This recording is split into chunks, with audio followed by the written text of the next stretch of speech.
강남 한복판, 번쩍이는 대리석 바닥이 사실은 우리 노인들의 피눈물로 닦였다는 걸 누가 알았겠습니까? 그곳은 효도의 탈을 쓴 거대한 무덤이었고 저는 제 발로 그 무덤 속에 걸어 들어갔던 겁니다. 안녕하세요. 제 이름은 김영호입니다.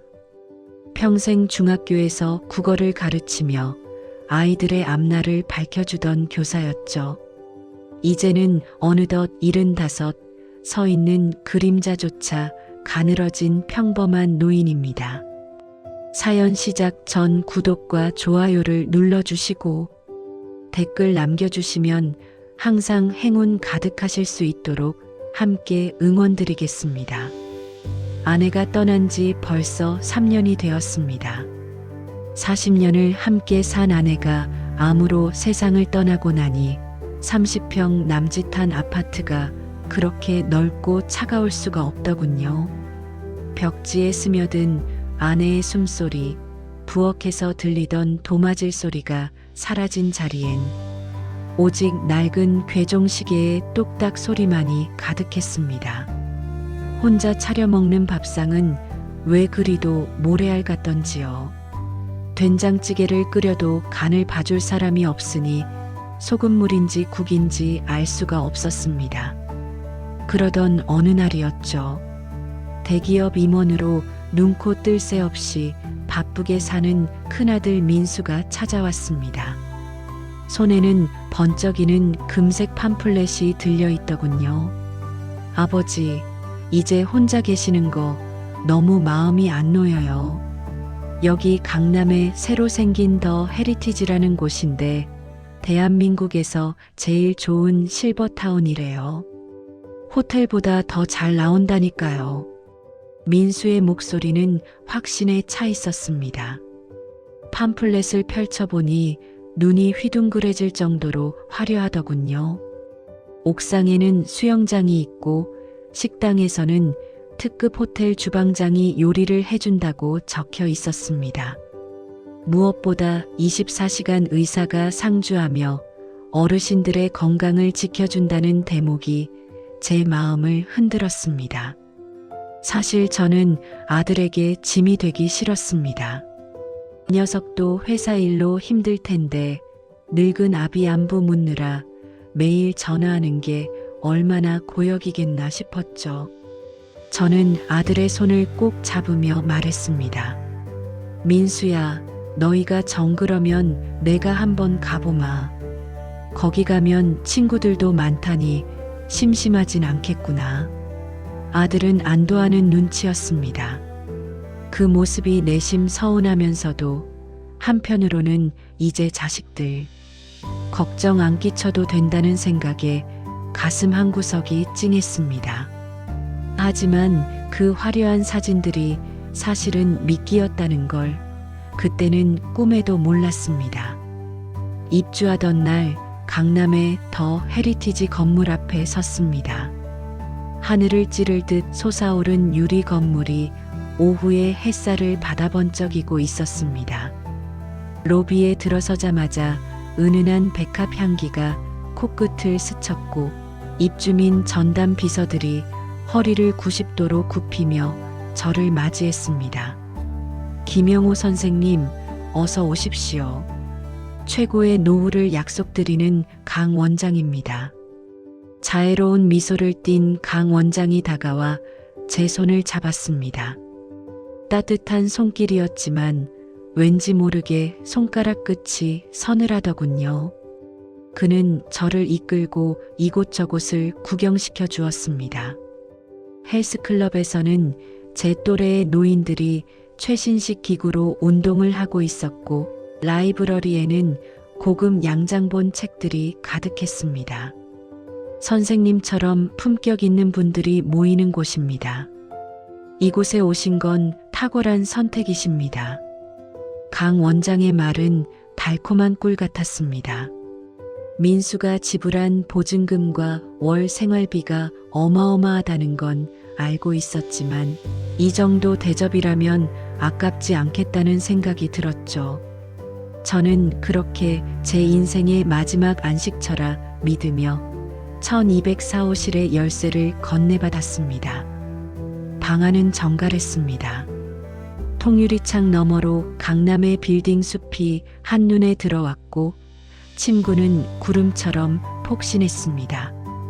하지만 짐을 정리하고 혼자 남겨진 그날 밤 묘한 위화감이 저를 덮쳤습니다.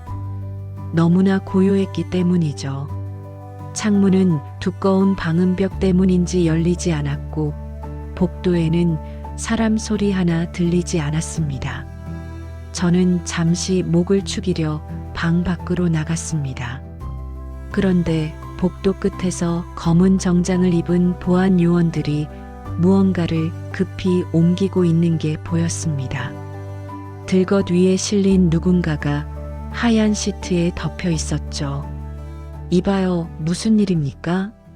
제가 조심스럽게 묻자 보안 요원 한 명이 무표정한 얼굴로 저를 막아섰습니다. 아무것도 아닙니다, 어르신. 그냥 장비 교체 중이니 어서 방으로 들어가 쉬십시오. 여기는 보안이 생명이니까요. 그의 목소리는 친절했지만 눈빛은 얼음장처럼 차가웠습니다. 복도를 지나가는 들것 아래로 떨어진 작고 낡은 염주 하나를 보았습니다. 그것은 분명 낮에 로비에서 인사를 나눴던 이씨 할머니의 것이었습니다. 건강해 보이던 그분이 왜 한밤중에 시트에 덮여 실려 나가는 걸까요? 방으로 돌아온 저는 쉽게 잠들 수 없었습니다. 가슴속에서 작은 불안의 씨앗이 싹트기 시작했습니다. 이 화려한 대리석 벽 뒤에 내가 보지 못하는 무언가가 숨겨져 있다는 강한 의심이 들었습니다. 그것이 바로 이 소름 끼치는 더 헤리티지의 진짜 얼굴이었던 겁니다. 그렇게 한 일주일쯤 지났을까요? 처음에 그 눈부셨던 화려함은 서서히 익숙해졌지만 제 가슴 속의 불안은 오히려 독초처럼 무성하게 자라나기 시작했습니다. 겉으로 보기엔 모든 게 완벽했죠. 아침마다 은은한 클래식 음악이 복도에 흐르고 정갈하게 유니폼을 입은 직원들이 어르신, 안녕히 주무셨습니까? 하며 머리를 조아렸으니까요. 하지만 그들의 눈을 가만히 들여다보면 거기엔 따뜻한 온기 대신 사무적인 냉소만이 감돌고 있었습니다. 어느 날 아침이었습니다. 식당에서 만난 춘식 씨가 제 옆자리에 앉더군요. 춘식 씨는 저보다 한 살 많은데 전직 무역회사 상사 출신이라 그런지 눈썰미가 보통이 아니었습니다. 그는 주변을 쓱 살피더니 제 귓가에 대고 아주 작게 속삭였습니다. 김 선생, 여기 사람들 좀 봐요. 다들 제정신이 아닌 것 같지 않아요? 춘식 씨의 말에 저는 식당 안을 찬찬히 둘러보았습니다. 그제야 이상한 점이 눈에 들어오더군요. 수백 명의 노인이 모여 식사를 하는데 소름 끼칠 정도로 조용했습니다. 수저 부딪히는 소리조차 들리지 않았죠. 다들 눈동자가 풀린 채 멍하니 허공을 응시하며 기계적으로 숟가락을 놀리고 있었습니다. 어떤 분은 입가에 국물을 흘리면서도 닦을 생각조차 못하더군요. 어제까지만 해도 저와 정답게 바둑을 두던 박 영감님도 오늘따라 제 인사를 받지 못하고 멍하니 밥알만 세고 계셨습니다. 춘식 씨, 다들 어디 아픈 걸까요? 왜 이렇게 기운들이 없으신지. 제 무릎에 춘식 씨가 식탁 아래로 제 손등을 꽉 쥐었습니다. 그의 손은 가늘게 떨리고 있었습니다. 그 영양주사 때문이에요. 매일 아침 의료실에서 맞춰주는 거 있잖아요. 그거 맞고 나면 다들 저렇게 바보가 돼요. 말 잘 듣는 순한 양처럼 말이죠. 그 말을 듣는 순간 등줄기에 소름이 쫙 돋았습니다. 사실 저도 입주 다음 날부터 강 원장이 권하는 주사를 맞을 뻔했습니다. 노인들 건강에 최고라며 강남 사모님들이 줄 서서 맞는 비싼 주사라고 하더군요. 하지만 평소 약을 싫어하던 저는 나는 아직 튼튼하니 괜찮다며 한사코 거절했었습니다. 만약 그때 저도 그 주사를 맞았다면 지금쯤 저 노인들처럼 멍한 눈으로 벽이나 보고 있었겠지요. 점심시간이 지나고 강 원장이 저를 따로 집무실로 불렀습니다. 방 안은 비싼 수입 가구들로 가득했고 벽면에는 그가 찍은 수많은 봉사활동 사진들이 걸려 있었습니다. 그는 평소처럼 자애로운 미소를 지으며 제게 따뜻한 차 한 잔을 내밀었습니다. 김 선생님, 이곳 생활은 좀 어떠십니까? 아드님께서 선생님을 정말 극진히 생각하시더군요. 강 원장은 민수의 이름을 팔며 제 마음을 사려 했습니다. 저는 애써 웃으며 대답했죠. 네, 원장님 덕분에 편히 지냅니다. 그런데 다들 주사를 맞고 나면 너무 피곤해 보이시던데 그게 원래 그런 건가요? 순간 강 원장의 미소가 찰나의 순간 경직되는 것을 보았습니다. 하지만 이내 그는 더 밝게 웃으며 제 어깨를 두드렸습니다. 아이고, 그건 명현현상이라는 겁니다. 몸 안에 독소가 빠져나가는 과정이죠. 선생님도 이제 연세가 있으시니 관리를 받으셔야 합니다. 아드님도 그걸 제일 걱정하셨고요. 그러더니 그는 서류 한 뭉치를 내밀었습니다. 비상시 자산관리 위임장이라고 적힌 종이였습니다. 어르신들이 갑자기 건강이 악화되어 의사 표현을 못하실 때를 대비해 실버타운에서 병원비와 생활비를 대신 처리해주는 제도가고 설명하더군요. 선생님처럼 똑똑하신 분은 아시겠지만 자식들 바쁜데 일일이 전화해서 병원비 보내라 마라 하는 것도 짐이지 않습니까? 여기 도장만 찍어두시면 저희가 알아서 다 관리해 드립니다. 아드님과도 이미 이야기가 된 부분이고요. 자식에게 짐이 되기 싫어하는 노인들의 심리를 정확히 파고드는 말이었습니다. 아들과 이야기가 됐다는 말에 저도 모르게 만년필을 들 뻔했습니다. 하지만 그때 춘식 씨의 경고가 머릿속을 스쳤습니다. 그리고 어젯밤 들것에 실려나가던 이 씨 할머니의 염주가 떠올랐죠. 원장님, 제가 아직은 정신이 맑아서요.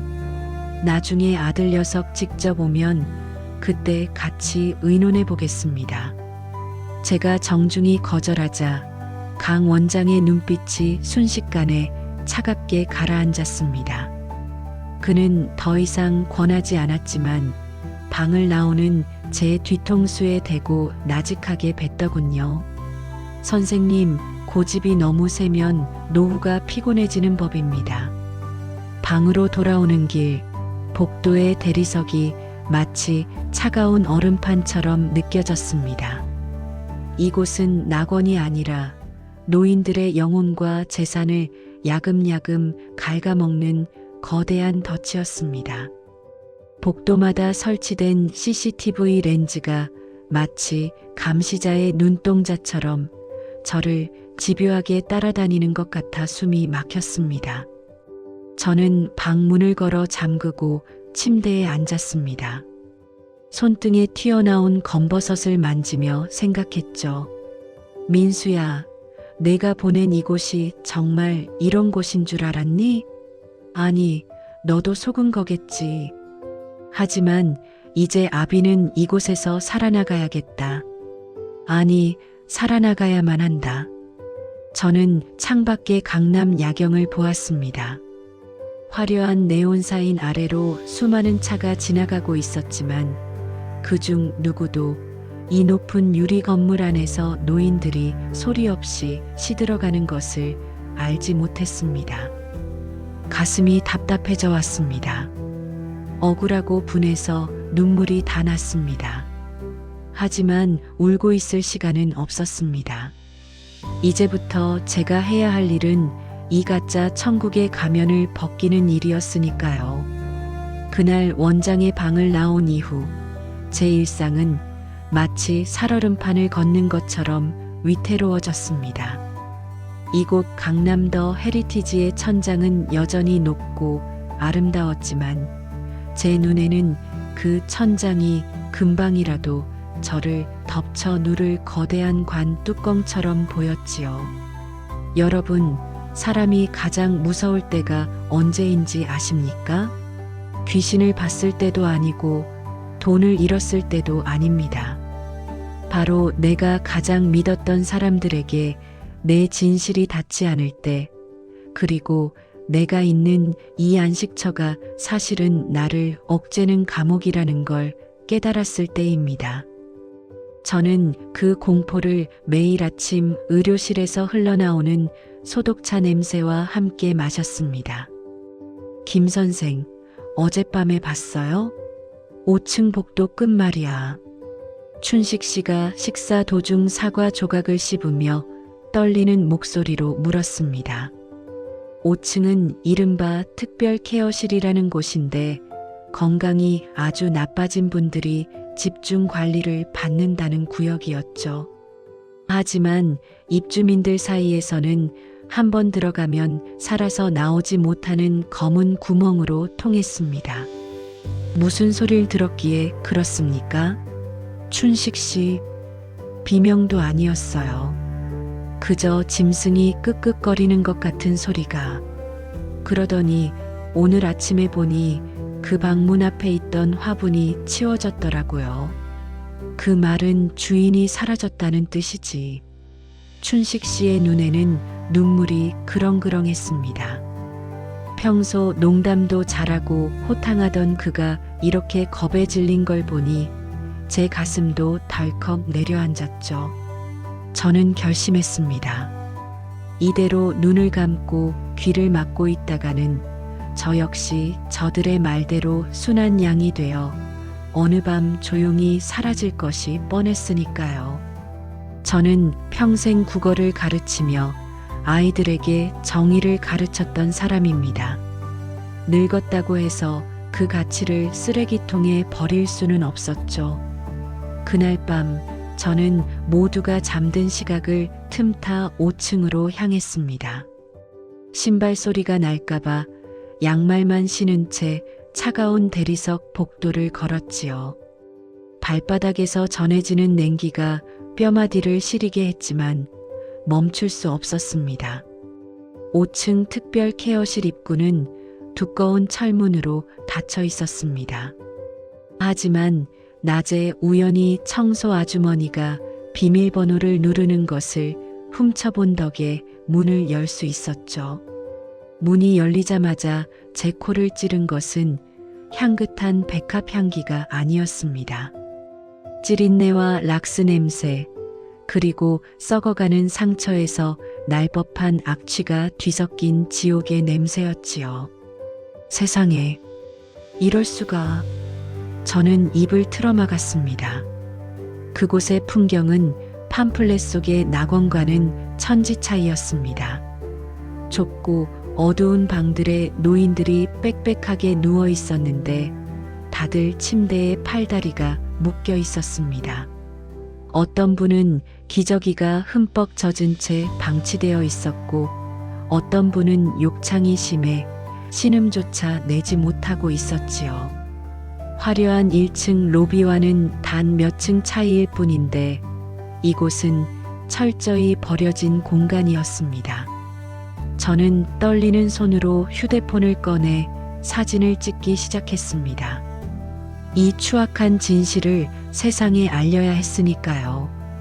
그때였습니다. 복도 끝 사무실에서 강 원장의 목소리가 들려왔습니다. 이번 달에 정리된 계좌가 몇 개지? 자식들이 해외에 있거나 연고가 없는 노인들 위주로 빨리 처리해. 약물 용량 좀 늘리고. 너무 시끄러우면 곤란하니까.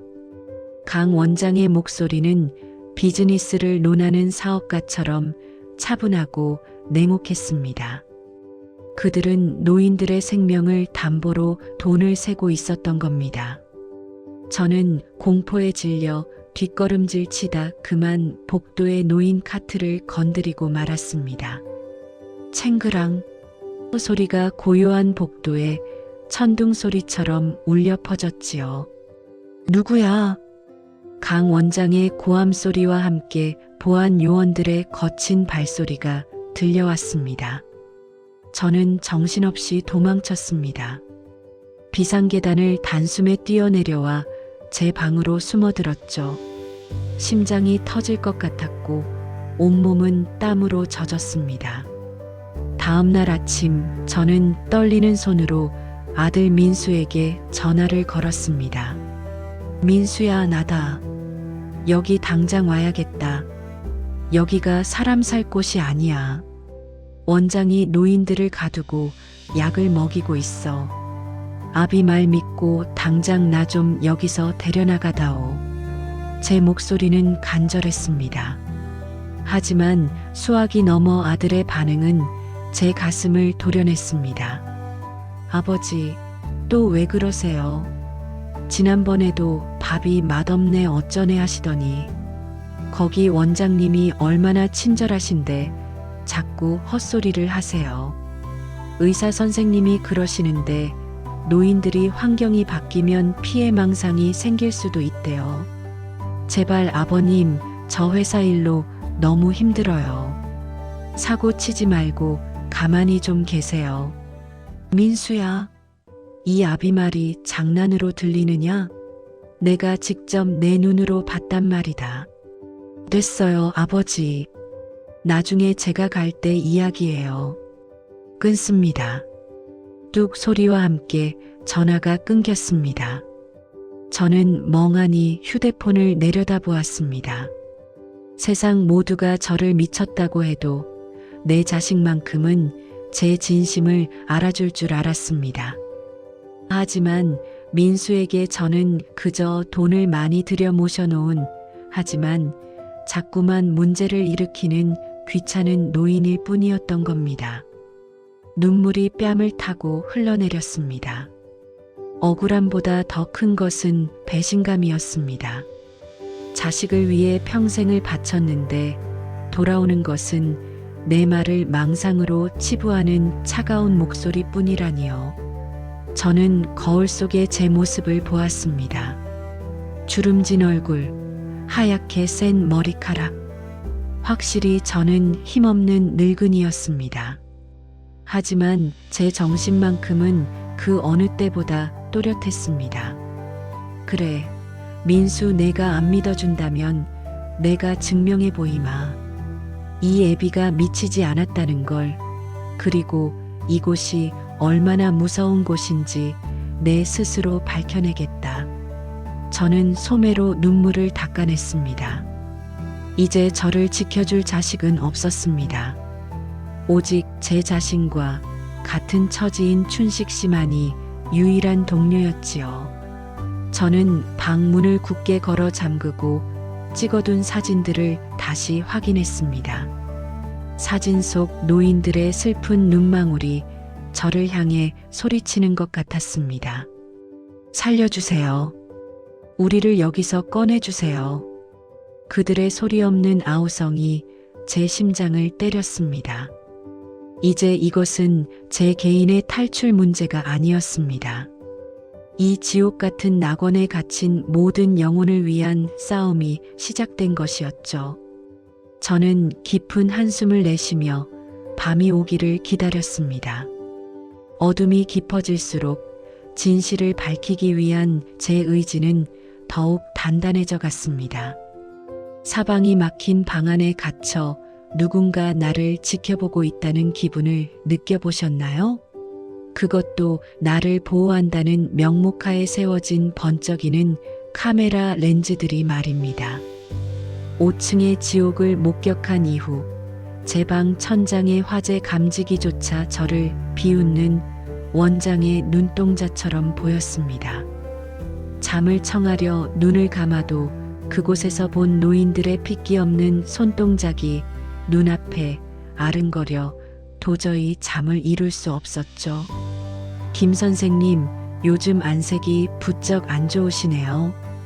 혹시 밤에 어디 돌아다니시는 건 아니시죠? 아침 식당 입구에서 만난 보안 팀장의 말에 심장이 덜컥 내려앉았습니다. 그는 제 어깨를 툭툭 치며 지나갔지만 그 손길은 격려가 아니라 경고였습니다. 저는 아무렇지 않은 척 국밥을 떠넣었지만 목구멍이 꽉 막혀 밥알이 모래알처럼 까끌거렸습니다. 제 손에 든 휴대폰 속 사진들이 들통나는 날엔 저도 그 5층의 캄캄한 방으로 끌려가 침대에 묶이게 될 것이 뻔했으니까요. 그때였습니다. 춘식 씨가 제 옆자리로 슬그머니 다가와 앉았습니다. 그는 평소 입던 화려한 남방 대신 짙은 색의 낡은 점퍼를 입고 있었죠. 그의 눈 밑에는 짙은 다크서클이 내려앉아 있었습니다. 영호 씨, 이제 시간이 없어요. 어젯밤에 1208호 박 할아버지가 짐도 없이 사라졌답니다. 직원들은 가족들이 데려갔다고 하지만 그 할아버지 아들들 다 미국에 있는 거 우리가 뻔히 알지 않습니까? 춘식 씨의 목소리는 미세하게 떨리고 있었습니다. 우리는 서로의 눈을 바라보며 말없이 고개를 끄덕였습니다. 이곳은 더 이상 머물 수 있는 안식처가 아니라 하루빨리 탈출해야 할 침몰하는 배였습니다. 하지만 나가는 길은 험난했습니다. 로비의 회전문은 지문 인식이 있어야만 열렸고 비상구는 안쪽에서 잠겨 있었죠. 무엇보다 우리 같은 노인 둘이 강남 한복판에서 경찰서까지 무사히 가기란 여간 어려운 일이 아니었습니다. 춘식 씨, 오늘 밤입니다. 밤 11시 원장이 퇴근하고 교대 근무자들이 야식을 먹으러 가는 그 틈을 노려야 해요. 제가 5층에서 찍은 사진들을 언론사에 보내기로 했습니다. 아들놈도 안 믿어주는 제 진실을 세상에라도 알려야겠어요. 제 결연한 말에 춘식 씨는 마른 침을 삼켰습니다. 우리는 각자의 방으로 돌아가 마지막 준비를 하기로 했습니다. 방으로 돌아온 저는 장롱 깊숙이 넣어두었던 아내의 사진첩을 꺼냈습니다. 그리고 그 속에 숨겨두었던 비상금 몇 푼과 휴대폰을 챙겼죠.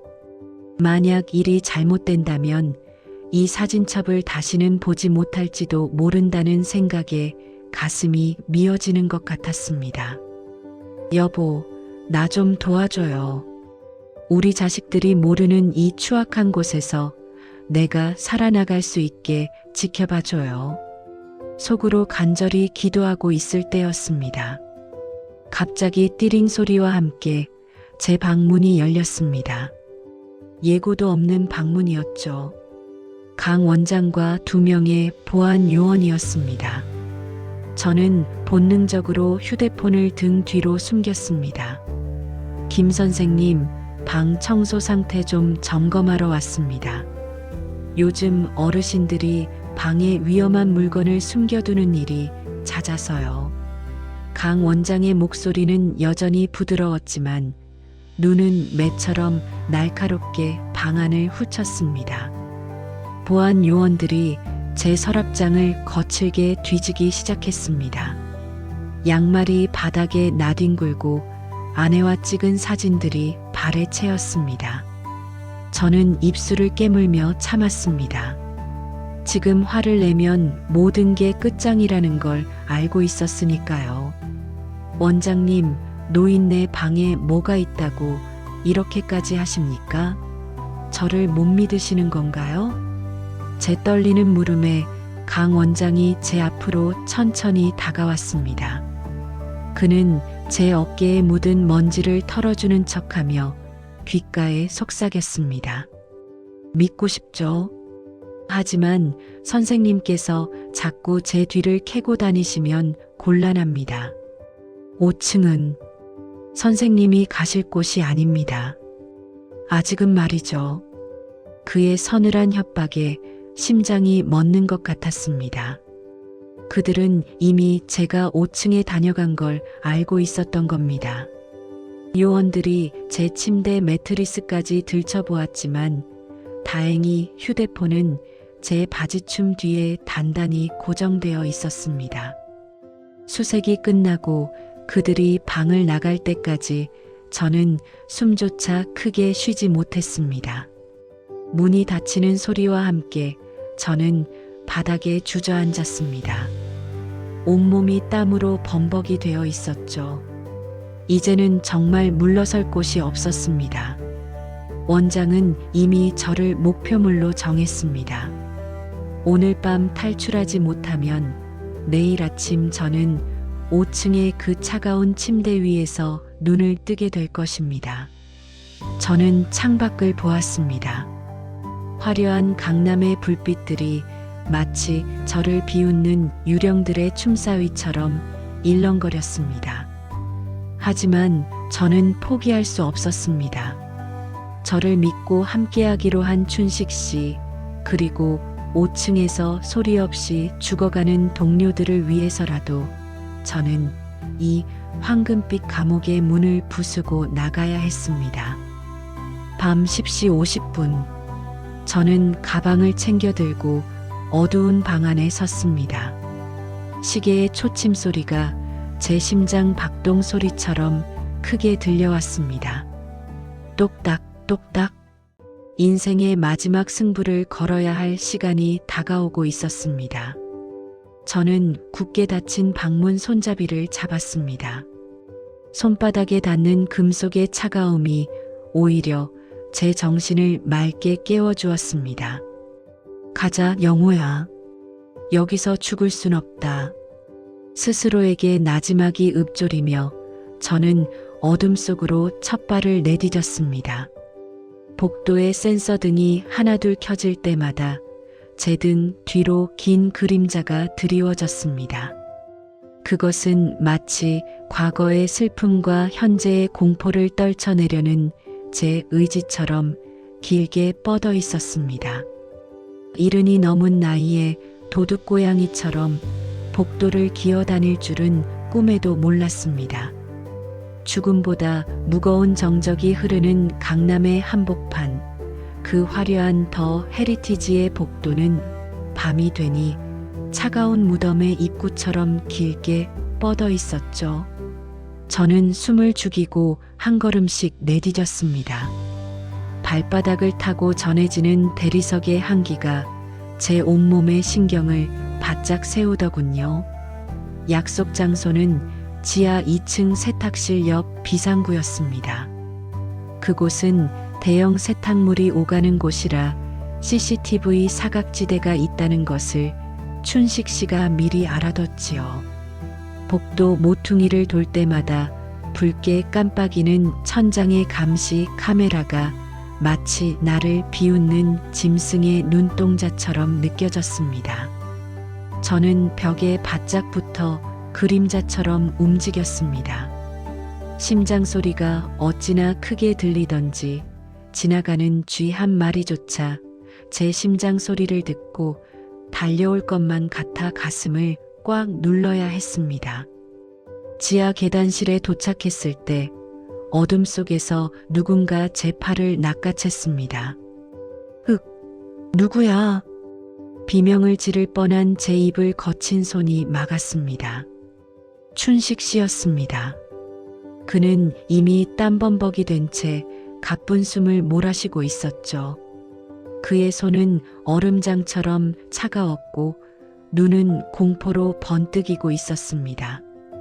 영호 씨, 큰일 났어요. 보안 요원들이 춘식 씨 방에 갔었나 봐요. 무전기 소리가 여기까지 들려요. 이제 정말 끝장일지도 모릅니다. 춘식 씨의 말에 제 머릿속이 하얘졌습니다. 탈출하기도 전에 들통이 나다니요. 하지만 여기서 포기할 수는 없었습니다.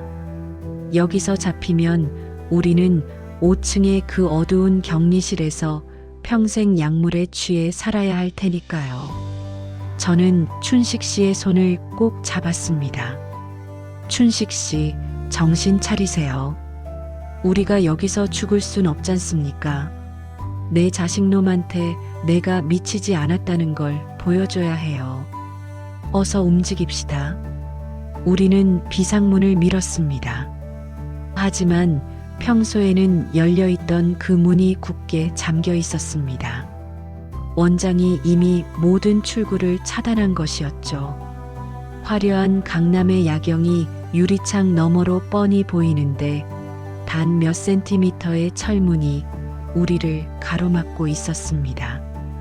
억울했습니다. 평생 성실하게 살아온 우리에게 왜 이런 가혹한 시련이 닥치는 걸까요?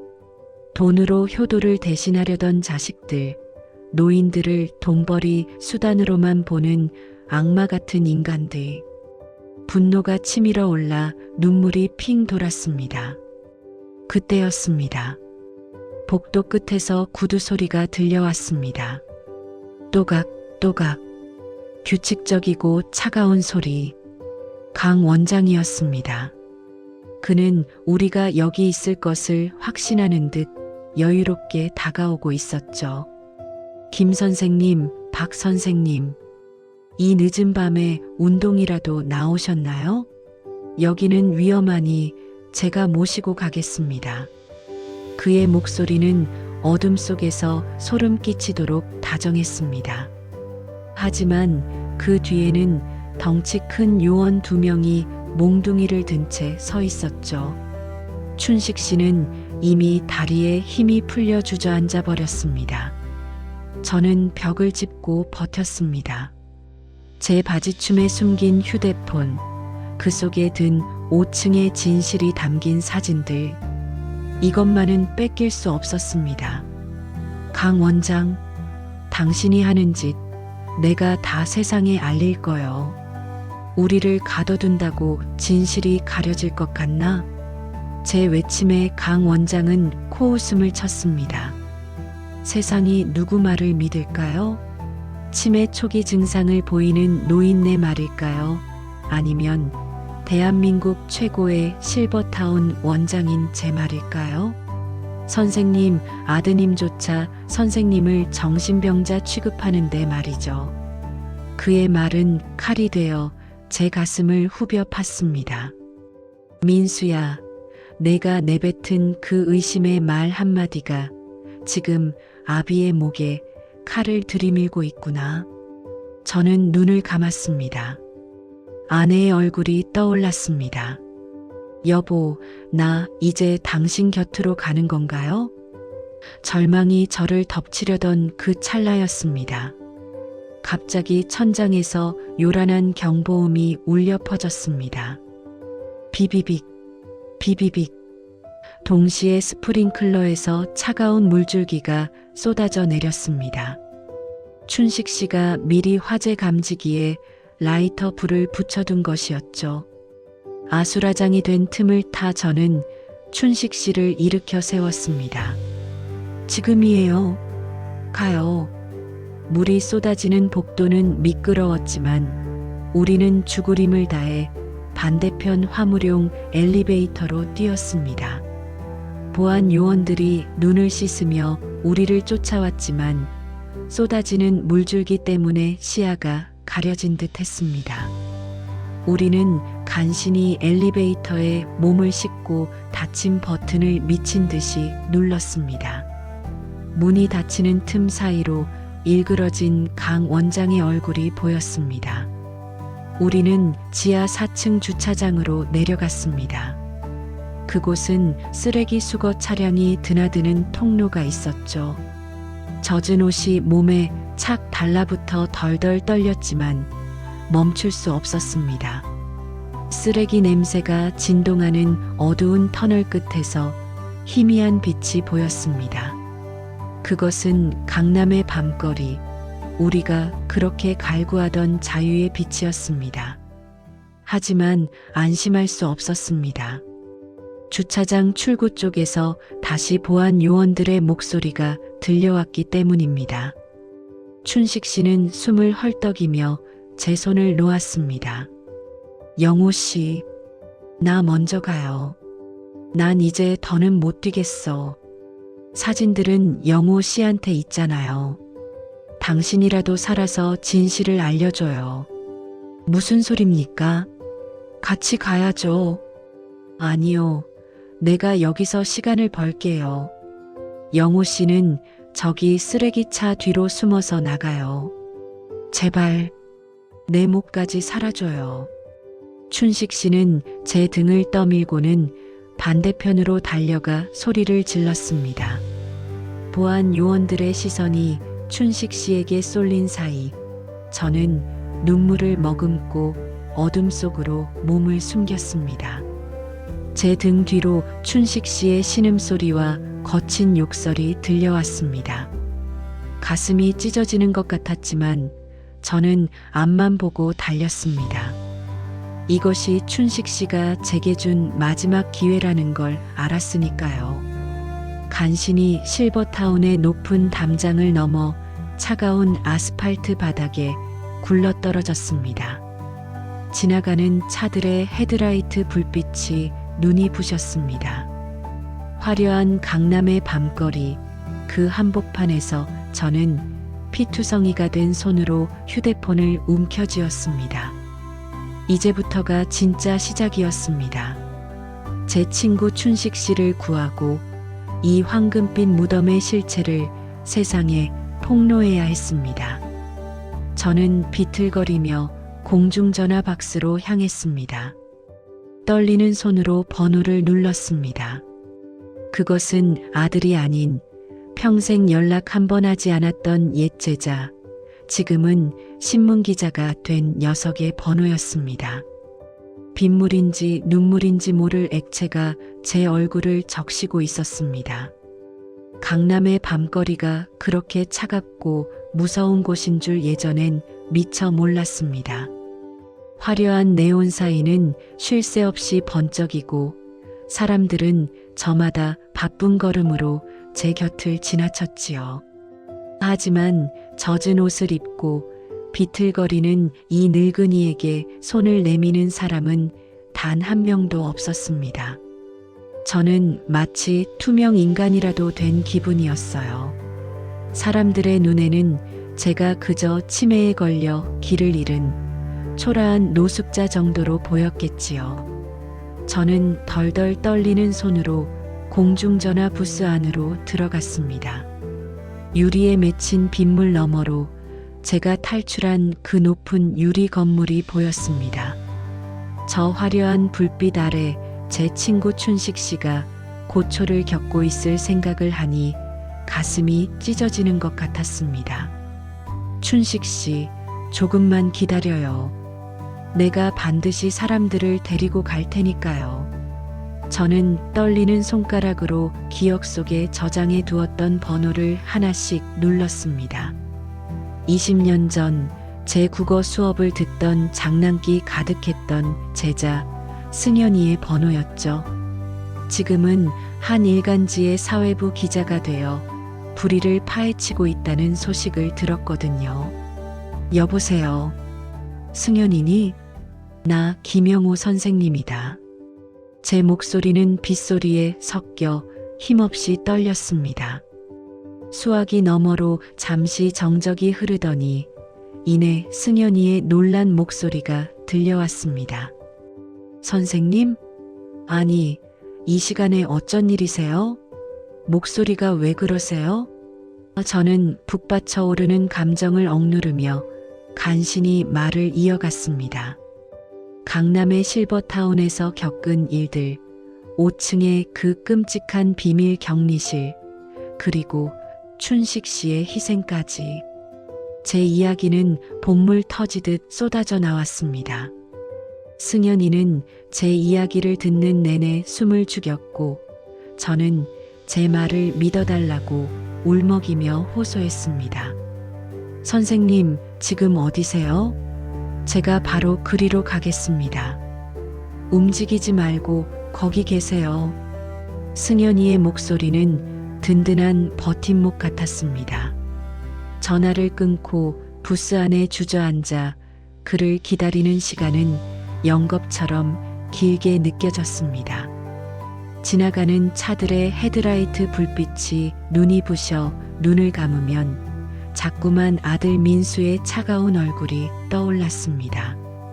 아버지, 피해망상이에요. 그 말 한마디가 가슴에 박힌 대모처럼 저를 아프게 했습니다. 자식조차 믿어주지 않는 이 늙은이의 말을 과연 세상이 믿어줄까 하는 두려움이 엄습했지요. 한참을 기다렸을까 검은색 승용차 한 대가 부스 앞에 급정거했습니다. 차에서 내린 승연이는 제 행색을 보고 말을 잇지 못하더군요. 젖은 옷에 피투성이가 된 손, 그리고 엉망이 된 머리카락. 그는 저를 보자마자 자기 겉옷을 벗어 제 어깨에 덮어주었습니다. 선생님, 어떻게 이런 일이? 일단 차에 타세요. 따뜻한 곳으로 가야 합니다. 차 안의 온기가 몸에 닿자 그제야 온몸의 긴장이 풀리며 눈물이 쏟아졌습니다. 저는 품 안에서 젖지 않게 소중히 간직했던 휴대폰을 꺼내 승연이에게 건넸습니다. 승연아, 여기 다 들어있다. 저들이 숨기려 했던 그 지옥 같은 모습들이. 승연이는 휴대폰 속 사진들을 한 장 한 장 넘겨보더니 안색이 창백해졌습니다. 이건 단순한 비리가 아니에요. 범죄입니다. 선생님, 정말 큰 일을 해내셨어요. 하지만 기쁨도 잠시였습니다. 승연이가 제보를 확인하기 위해 회사 선배에게 전화를 거는 순간 이상한 소식을 들려주더군요. 이미 더 헤리티지 측에서 저를 치매 증상으로 무단 이탈한 위험한 환자로 경찰에 신고했다는 겁니다. 심지어 제가 폭력적인 성향을 보여 직원들을 다치게 하고 도망쳤다는 거짓 정보까지 퍼뜨리고 있었죠. 원장은 치밀했습니다. 진실이 밝혀지기 전에 저를 정신병자로 만들어 입을 막으려 했던 겁니다. 선생님, 지금 바로 병원이나 경찰서로 가면 안 됩니다. 저들이 이미 손을 써뒀을 가능성이 커요. 일단 제 지인의 오피스텔로 가시죠. 거기서 기사를 완성하고 터뜨려야 합니다. 승연이의 말에 저는 고개를 끄덕였지만 마음은 타들어갔습니다. 춘식 씨는 어쩌고 있을까요? 저들이 춘식 씨에게도 제명을 씌워 약물을 주입하고 있지는 않을까요?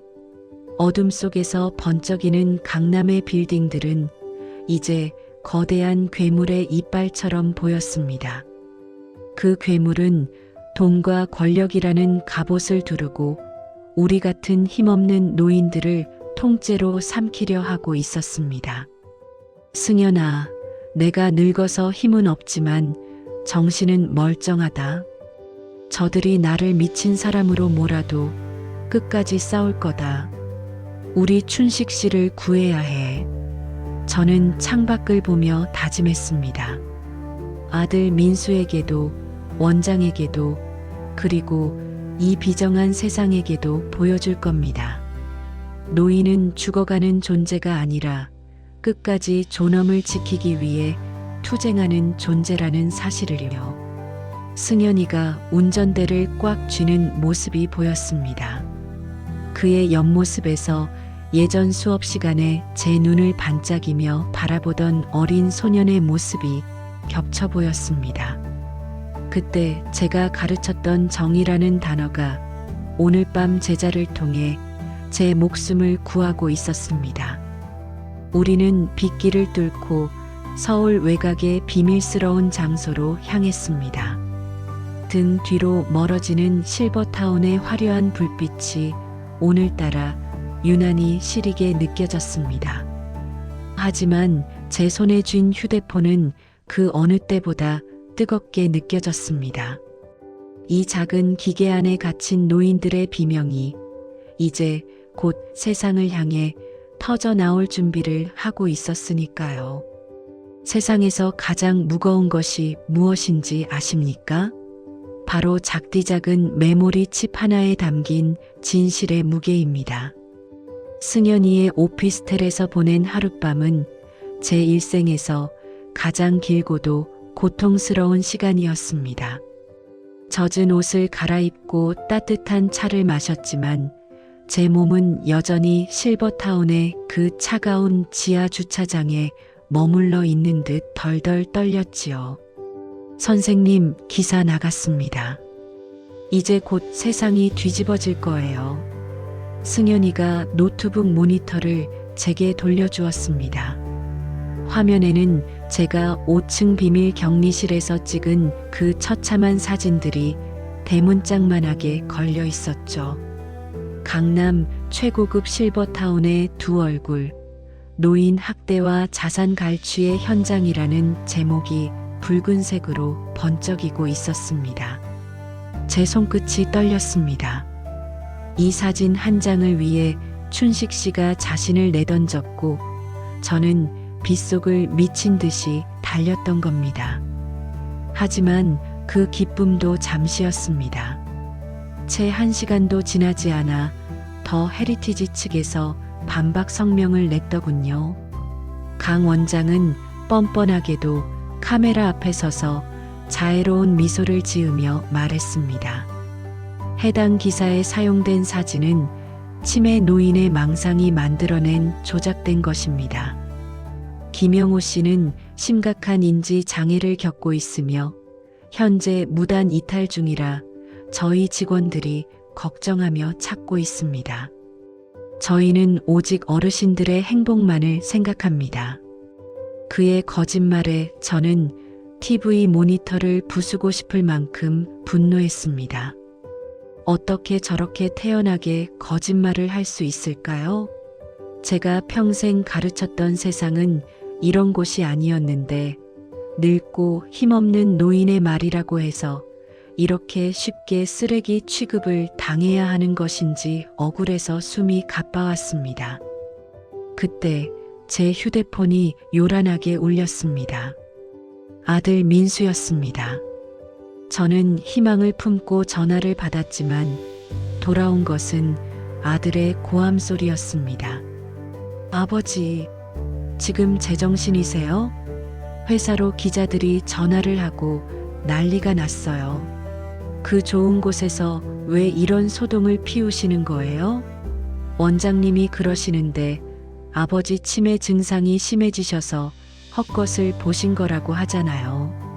제발 자식 앞길 좀 막지 마세요. 민수의 목소리는 분노와 수치심으로 가득 차 있었습니다. 저는 아무 말도 할 수 없었습니다.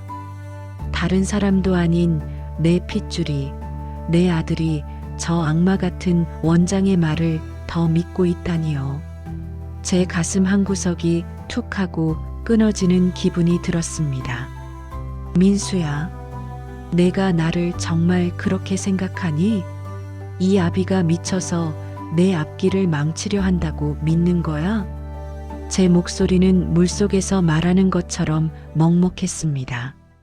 하지만 민수는 차갑게 전화를 끊어버렸죠.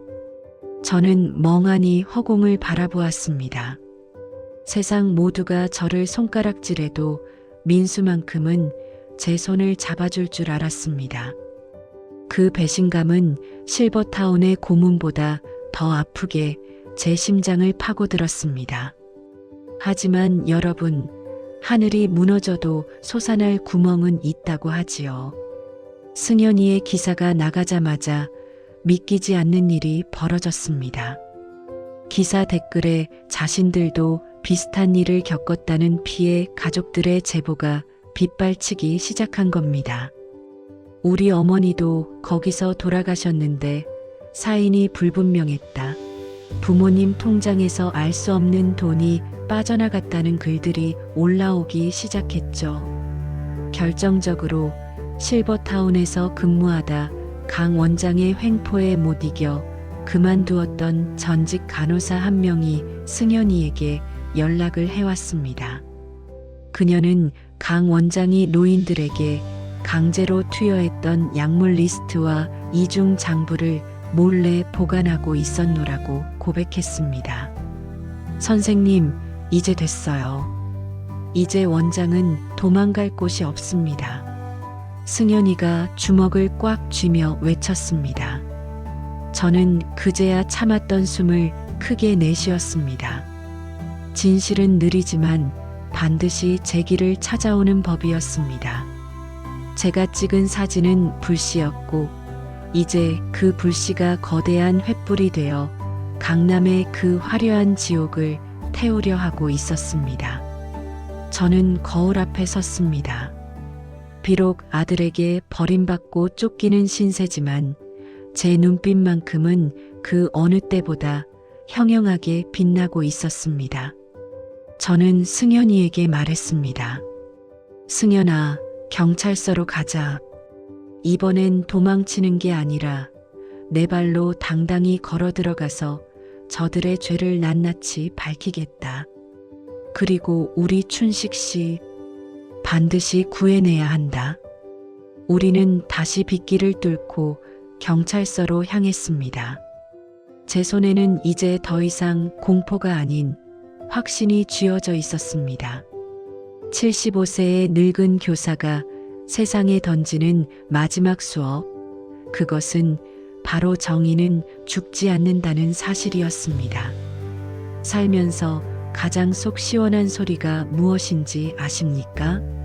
저는 그날 밤 강남의 정막을 깨고 울려 퍼진 경찰차의 사이렌 소리였다고 단언합니다.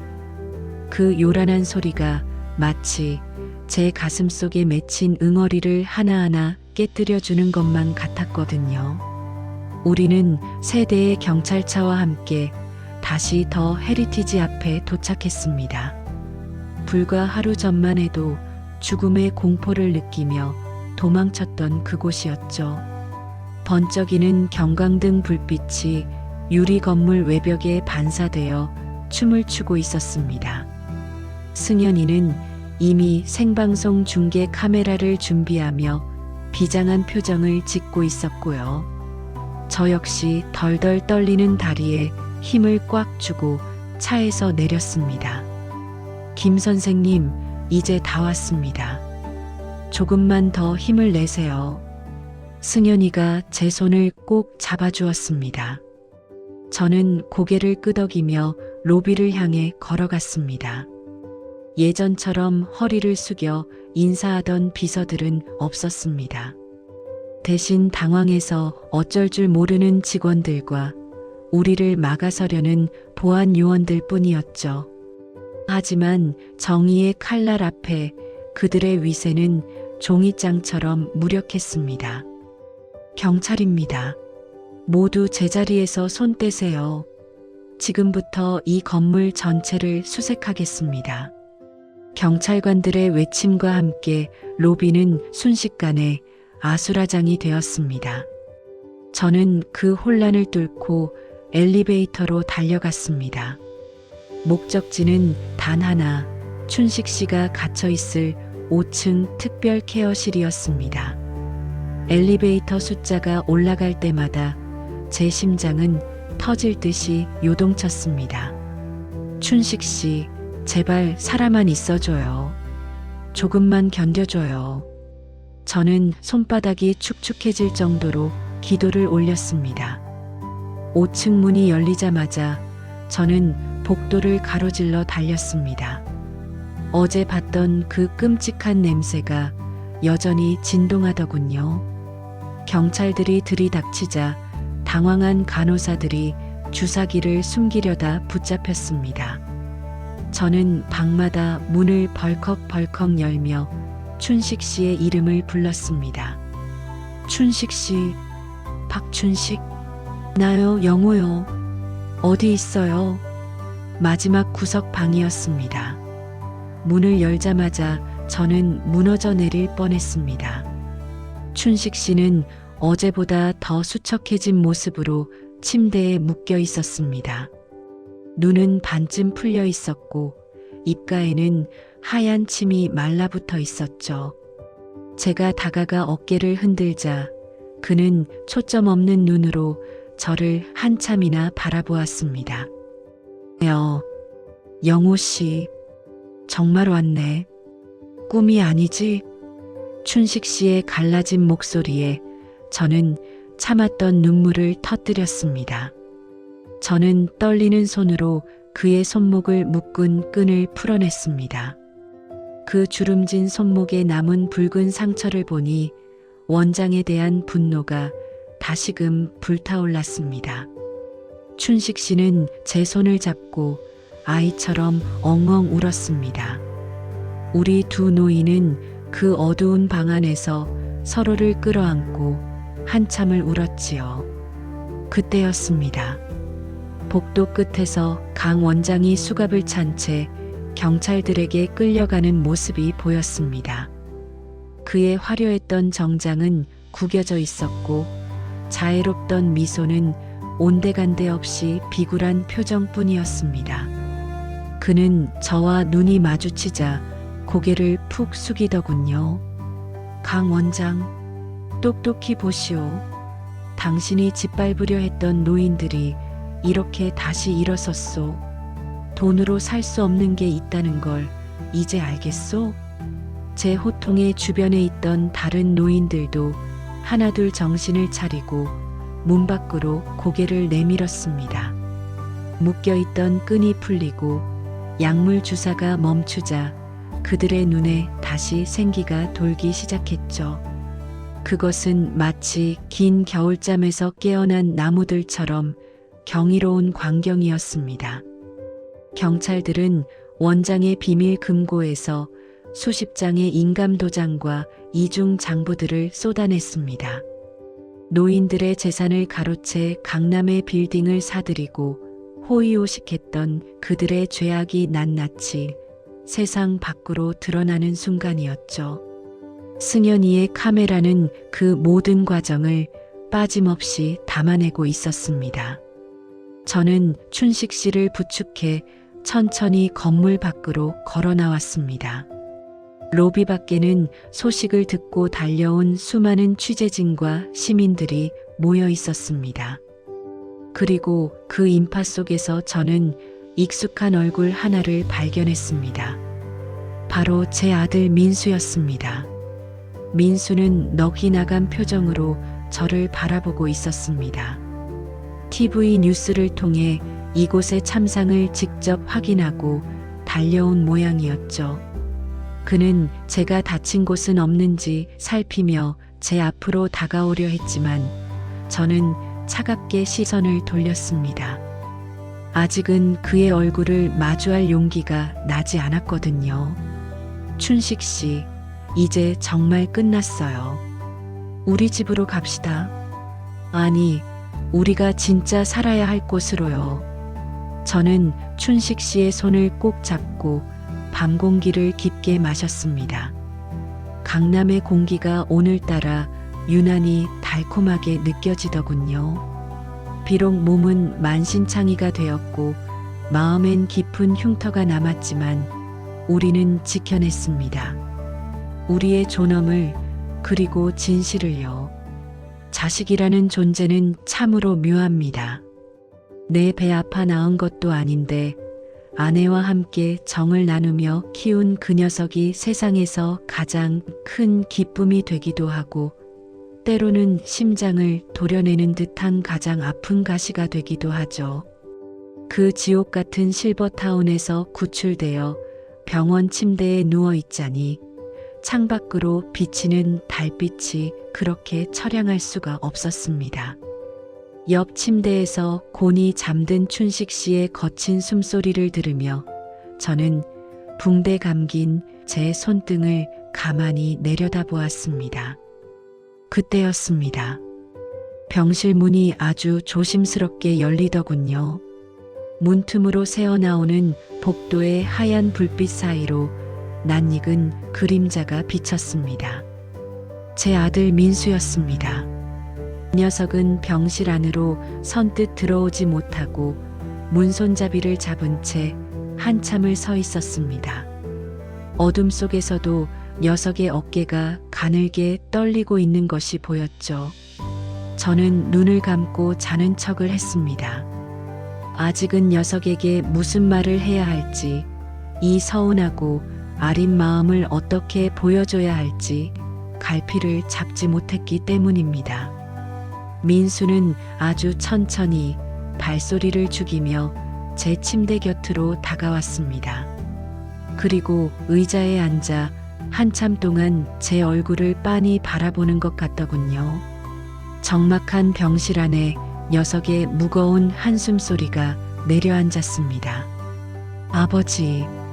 녀석의 목소리는 다 갈라져 있었습니다. 그 한마디에 제 가슴이 욱신거렸습니다. 하지만 저는 여전히 눈을 뜨지 않았습니다. 녀석은 제 손을 조심스럽게 잡았습니다. 5층 격리실을 탈출하다가 긁히고 멍든 거칠어진 제 손을 말입니다. 녀석의 뜨거운 눈물 한 방울이 제 손등에 툭 하고 떨어졌습니다. 그 눈물은 실버타운의 스프링클러 물보다 더 뜨겁게 제 살결을 파고들었습니다. 제가 잘못했습니다, 아버지. 제가 정말 죽을 죄를 지었어요. 아버지가 그렇게 힘들다고 무섭다고 말씀하셨는데 저는 제 편한 것만 생각했어요. 돈만 많이 주면 아버지가 좋은 대접 받을 거라 믿었던 제 자신이 너무 밉습니다. 제가 아버지를 그 지옥으로 밀어넣은 거예요. 민수는 제 손을 자기 얼굴에 갖다 대고는 참았던 울음을 터뜨리기 시작했습니다. 어흐, 아버지. 녀석의 통곡 소리가 고요한 병실을 가득 채웠습니다.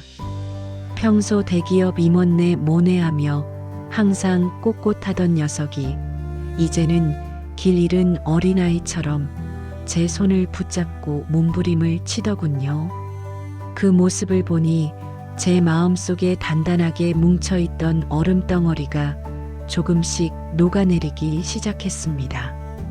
저는 천천히 눈을 뜨고 다른 한 손으로 민수의 머리를 쓰다듬었습니다. 민수야, 그만 울어라. 이 아비 살아있지 않니?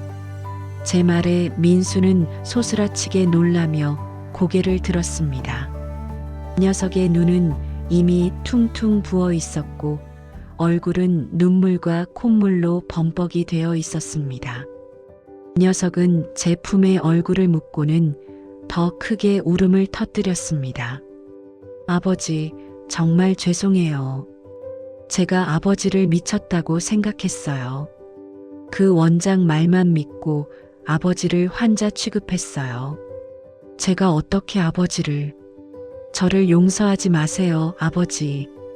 저는 자식 자격도 없어요. 저는 녀석의 떨리는 등을 토닥였습니다. 사실 화가 나지 않았다면 거짓말이겠죠. 저를 망상 환자로 몰아붙일 때 제 가슴은 이미 갈기갈기 찢겨나갔으니까요. 하지만 자식이 저렇게 무너져 내리는 모습을 보니 부모 마음은 또 그게 아니더군요.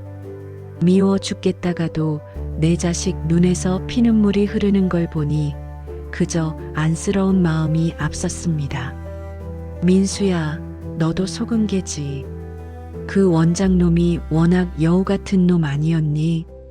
강남에서 제일 좋다는 말에 너도 내 노후를 위한다고 한 결정이었을 텐데 이 아비가 다 안다. 비록 그곳은 지옥이었지만 덕분에 아비가 정의가 살아있다는 것도 배우고 좋은 친구 춘식 씨도 얻지 않았니? 제 위로에 민수는 고개를 가로저으며 제 손을 더욱 꽉 쥐었습니다. 아니요, 아버지. 제가 무지했습니다. 효도는 돈으로 하는 게 아니라 마음으로 하는 거라는 걸 이제야 뼈저리게 느낍니다. 아버지가 그리워하셨던 건 대리석 바닥이 아니라 제 따뜻한 말 한마디였다는 거요. 정말 죄송합니다. 우리는 병원 침대에 기대어 한참을 함께 울었습니다. 지난 몇 달간 쌓였던 오해와 불신이 눈물과 함께 씻겨 내려가는 기분이었습니다. 이 녀석은 밤새 제 곁을 지키며 제 발을 주물러 주기도 하고 목이 마르다고 하면 물을 떠다 입가에 대주기도 했습니다. 수십 년 전 녀석이 갓난아기였을 때 제가 밤잠을 설치며 돌보던 그때처럼 말입니다. 아버지, 이제 다시는 아버지를 그런 곳에 보내지 않을게요. 제 집으로 가요. 아이들도 할아버지 기다리고 있어요. 제가 부족하더라도 제 곁에서 오래오래 사셔요. 민수의 진심 어린 제안에 저는 춘식 씨 쪽을 바라보았습니다. 춘식 씨도 어느새 잠에서 깨어 우리 부자의 모습을 흐뭇하게 바라보고 있더군요. 춘식 씨가 고개를 끄덕이며 미소를 지었습니다. 저는 민수의 손을 잡으며 대답했습니다. 그래, 민수야. 이제 집으로 가자. 화려한 호텔 식사는 아니더라도 내가 사주는 짜장면 한 그릇이 더 맛나겠구나. 우리 춘식 씨도 같이 돌봐줄 수 있겠니? 우리 둘은 이제 때려야 뗄 수 없는 사이가 되었거든. 민수는 힘차게 고개를 끄덕였습니다. 그럼요, 아버지. 두 분 다 제가 책임지고 모실게요. 병실 창밖으로 어느덧 새벽이 밝아오고 있었습니다. 어둠이 걷히고 희망찬 빛이 쏟아져 들어오더군요. 그 빛은 제 주름진 손등을 따스하게 감싸주었습니다. 비로소 지옥 같던 악몽이 끝나고 진정한 가족의 품으로 돌아가는 순간이었습니다. 여러분, 효도라는 건 참 어려운 게 아닙니다. 부모의 말을 믿어주고 그 손을 잡아주는 것. 그것이 세상 그 어떤 고급 실버타운보다 따뜻한 안식처라는 걸 제 아들도 저도 이제야 깨달았습니다. 길고도 험했던 폭풍우가 지나가고 제 인생에도 마침내 맑은 하늘이 찾아왔습니다. 강남의 그 화려했던 더 헤리티지 건물은 이제 정의의 심판을 받아 문을 닫았고 노인들을 괴롭히던 강 원장은 차가운 철창 안에서 죗값을 치르게 되었습니다. 세상에 영원한 비밀은 없더군요. 늙은이들의 헛소리라며 무시당하던 진실이 세상을 뒤흔드는 거대한 파도가 되었을 때 저는 비로소 죽은 아내 앞에 떳떳한 남편이 될 수 있었습니다. 영호 씨, 오늘 날씨 참 좋네. 우리 남산이나 한번 가볼까? 병실 옆자리에 누워있던 춘식 씨가 이제는 제 단짝이 되어 매일 아침 안부를 묻습니다. 우리는 퇴원 후 민수가 마련해준 작은 빌라에서 함께 지내고 있습니다. 아들 녀석은 자기 집으로 들어오라고 성하였지만 제가 한사코 거절했지요. 자식들 눈치 보며 사는 것보다 마음 맞는 친구와 자유롭게 지내는 것이 진짜 행복이라는 걸 알게 되었거든요. 대신 주말마다 아들네 가족과 함께 식사를 하며 못다한 정을 나누고 있습니다. 할아버지, 저 왔어요. 현관문을 열고 달려 들어오는 손녀 지아의 목소리에 제 가슴은 설탕물이 녹아내리듯 달콤해집니다. 지아를 품에 안고 녀석의 보드라운 뺨을 비빌 때면 실버타운의 그 차가웠던 대리석 바닥의 기억은 온데간데 없이 사라집니다. 민수도 이제는 제 말을 끝까지 들어줍니다. 아버지, 오늘 뭐 하셨어요? 춘식 어르신은 별일 없으시고요. 그 녀석의 이 평범한 물음들이 제게는 그 어떤 보석보다 귀하게 느껴집니다. 저와 춘식 씨는 요즘 새로운 일을 시작했습니다. 승연이의 도움을 받아 실버타운의 비리를 고발하고 노인들의 권익을 보호하는 작은 모임을 만들었지요. 우리 같은 노인들이 더 이상 돈벌이 수단으로 전락하지 않도록 화려한 껍데기에 속아 인생의 마지막을 망치지 않도록 우리의 경험을 나누고 있습니다. 강연장에 서서 제 이야기를 듣고 눈물을 훔치는 다른 어르신들을 볼 때마다 저는 제가 살아있음을, 그리고 제 삶이 여전히 가치 있음을 느낍니다. 춘식 씨, 저기 좀 봐요. 노을이 참 예쁘죠? 공원 벤치에 앉아지는 해를 바라봅니다. 젊었을 때는 앞만 보고 달리느라 노을이 예쁜 줄도 모르고 살았습니다. 실버타운의 높은 유리창 너머로 볼 때는 그저 하루가 저무는 것이 서글펐는데 이제는 내일을 기다리는 설렘으로 다가옵니다.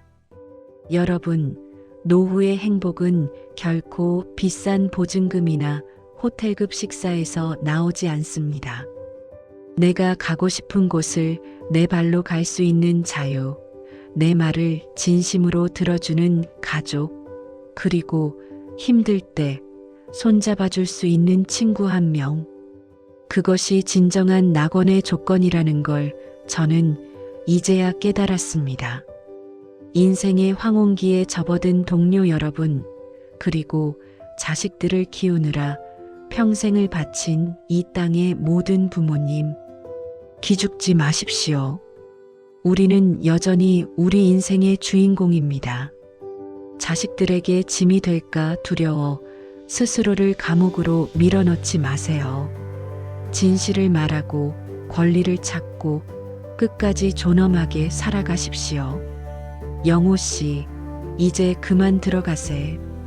며느리가 맛있는 저녁 차려놓고 기다린대. 춘식 씨의 재촉에 저는 지팡이를 짚고 천천히 일어납니다. 다리는 조금 불편하고 숨은 가쁘지만 제 마음만은 구름 위를 걷는 듯 가볍습니다. 집으로 돌아가는 길, 골목길 어귀에 핀 이름 모를 들꽃들이 저를 보고 환하게 웃어주는 것 같습니다.